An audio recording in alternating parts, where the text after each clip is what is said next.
आपलं स्वागत. पाहूयात आजच्या ताज्या घडामोडी.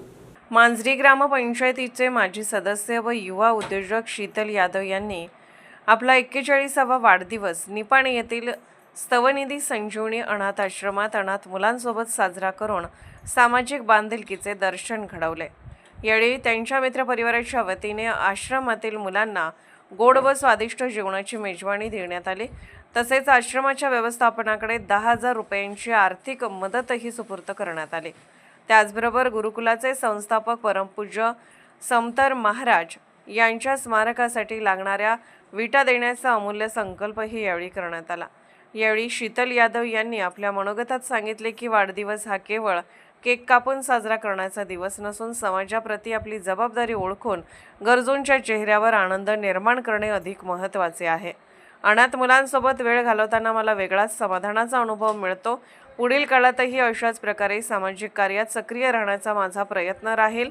या प्रसंगी शिवलिंग भीमनावर, रामबाळ भुई, संतोष कामत, अमोल जाधव, नामदेव पाटोळे, मारुती शेडोरे, राम यादव, सुभाष शिंदे, शशिकांत मिर्जे, संजय नरवाडे, महांतेश जोगोजे, सचिन कोकणे, विशाल पाटील, सागर माने, गणेश साताई यांच्यासह आदर्श गणेश मंडळाचे अनेक युवक उपस्थित होते।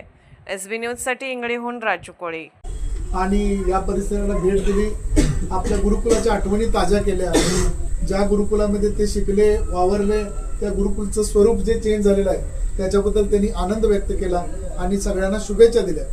आणि त्याचबरोबर या गुरुकुलची मी काय उतराई करू शकतो, इथं शिकलो, मी मोठा झालो, पण या गुरुकुलसाठी मी काय करू शकतो म्हणून यावर्षी 10,000 रुपयाची देणगी संस्थेला त्यांनी दिलेली आहे। त्याबद्दल त्यांचं मी हार्दिक अभिनंदन व्यक्त करतो। आज त्यांचा जन्मदिवस आहे, या जन्मदिवसाच्या त्यांना हार्दिक शुभेच्छा देऊया सगळ्यांच्या मार्फत त्यांना हार्दिक।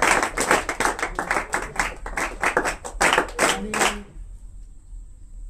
यांचं प्रतिवर्षी हे एकच वर्ष नाही, इथून पुढे प्रत्येक वर्षी 29 मार्च 29 मार्च या दिवशी प्रतिवर्षी माझ्याकडून भोजन दिलं जाईल असंही त्यांनी सांगितलंय। आणि त्याचबरोबर आपल्या इथं जे परमपूज्य गुरुदेव समंतभद्र महाराज ज्यांनी ही संस्था स्थापन केली आणि 11 गुरुकुलांची स्थापना केली, त्या 11 गुरुकुलचे स्थापक परमपूज्य गुरुदेव समंतभद्र महाराज यांच्या नावाने एक स्मारक या ठिकाणी होणार आहे। त्या स्मारकासाठी त्यांची विटाची स्वतःचे वीट उत्पन्नाचं त्यांचं स्वतःचं प्रोडक्शन आहे, त्यांचं स्वतःचं प्रोडक्शन करून ते वेगवेगळ्या ठिकाणी विटा पोच करतात। तशातच आपल्या गुरुकुलाच्या प्रांगणामध्ये होणारं जे हे स्मारक आहे त्या स्मारकासाठी लागणाऱ्या विटा त्यांच्या मार्फत देतो असं त्यांनी सांगितलेलं आहे। या सगळ्या त्यांच्या उदार दातृत्वाबद्दल मी त्यांचा हार्दिक अभिनंदन करतो। आणि एक छोटासा सन्मान आमच्या गुरुकुलामार्फत या ठिकाणी करतोय, ते त्यांनी स्वीकारावं अशी मी त्यांना विनंती करतो।